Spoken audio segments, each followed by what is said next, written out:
वचन, सत्य वचन, जीवन वचन, हर घर में ईश वचन, हर घर में ईश वचन। प्रभु आप लोगों के साथ हो और आपकी आत्मा के साथ। संत लूकस के अनुसार पवित्र सुसमाचार। हे प्रभु तेरी महिमा हो। अध्याय 9 पद संख्याएं 18 से लेकर 22 तक। ईसा किसी दिन एकांत में प्रार्थना कर रहे थे और उनके शिष्य उनके साथ थे। ईसा ने उनसे पूछा, मैं कौन हूँ? इस विषय में लोग क्या कहते हैं? उन्होंने उत्तर दिया, यूहन्ना बपतिस्ता, कुछ लोग कहते हैं एलियस और कुछ लोग कहते हैं प्राचीन नबियों में से कोई पुनर्जीवित हो गया है। ईसा ने उनसे कहा, और तुम क्या कहते हो कि मैं कौन हूँ? पेतरुस ने उत्तर दिया, ईश्वर के मसीह।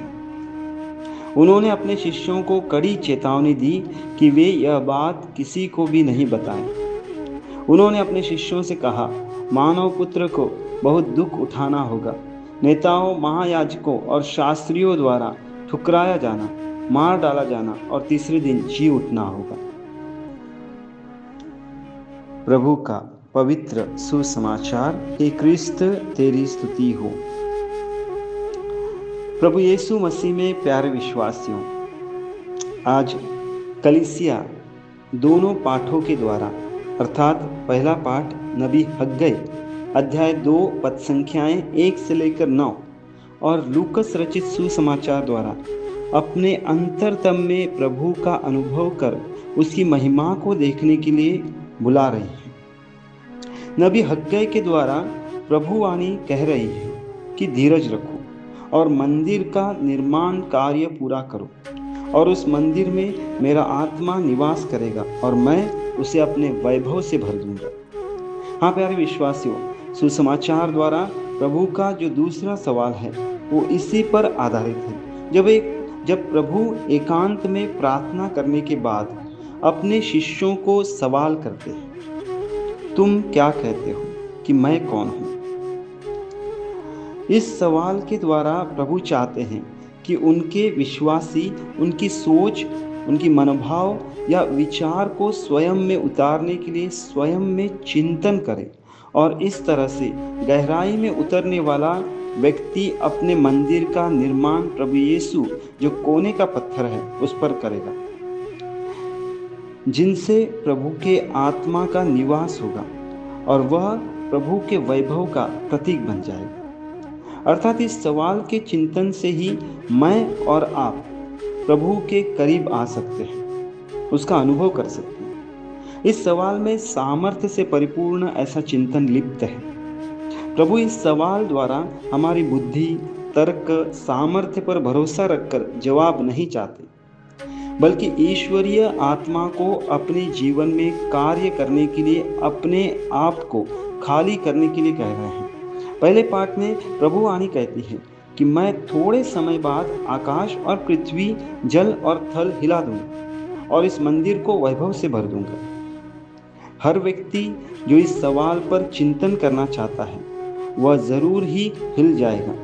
उसका अहम, स्वयं में जीना, यह सब प्रभु के वैभव में बदल जाएगा। और इसके लिए चाहिए कि हम प्रभु यीशु का अनुभव शरीर या भावना से प्रेरित होकर नहीं, बल्कि आत्मा से करें, ताकि हम प्रभु को पहचान सकें। जैसे पेतरुस पहचान कर कहते हैं, आप ईश्वर के मसीह हैं। यदि इस सवाल की सार्थकता हम अपने जीवन में चाहते हैं तो हमें एकांत में प्रभु के पास बैठना जरूरी है। बैठकर इस सवाल को दोहराएं कि सच में प्रभु यीशु मेरे जीवन में, मेरे परिवार में कौन है, या उनका महत्व मेरे लिए क्या है। क्या प्रभु मुझे तभी याद आते हैं जब मैं परेशानी में हूँ? क्या सिर्फ बीमारी तक वह मेरा प्रभु है, या कुछ मिलने की अपेक्षा से वह मेरा प्रभु बन गया है? यह सवाल हमें हिला देने वाला सवाल है, जब हम इस पर चिंतन करेंगे। किंतु विश्वास दिलाता हूँ कि इस प्रश्न का चिंतन हमारे जीवन को प्रभु के सामर्थ्य से भर देगा। जब हम उसको अपना अधिकार देंगे, वह हमें हर समय संभालेगा। हाँ विश्वासियों, धीरज रखो और अपने मंदिर का पुनर्निर्माण करो। प्रभु का वचन हमें कह रहा है कि मानव पुत्र को दुख उठाना पड़ेगा, नेताओं, महायाजकों और शास्त्रियों द्वारा ठुकराया जाना पड़ेगा, मार डाला जाना पड़ेगा। किंतु यहीं पर अंत नहीं है। प्रभु कहते हैं तीसरे दिन जी उठना होगा और हमारे जीवन में प्रभु की महिमा प्रभु हमारे लिए भरपूर मात्रा में देगा। हम विश्वास के साथ इस सवाल पर चिंतन करें कि प्रभु यीशु मेरे लिए कौन है। हम प्रार्थना करें।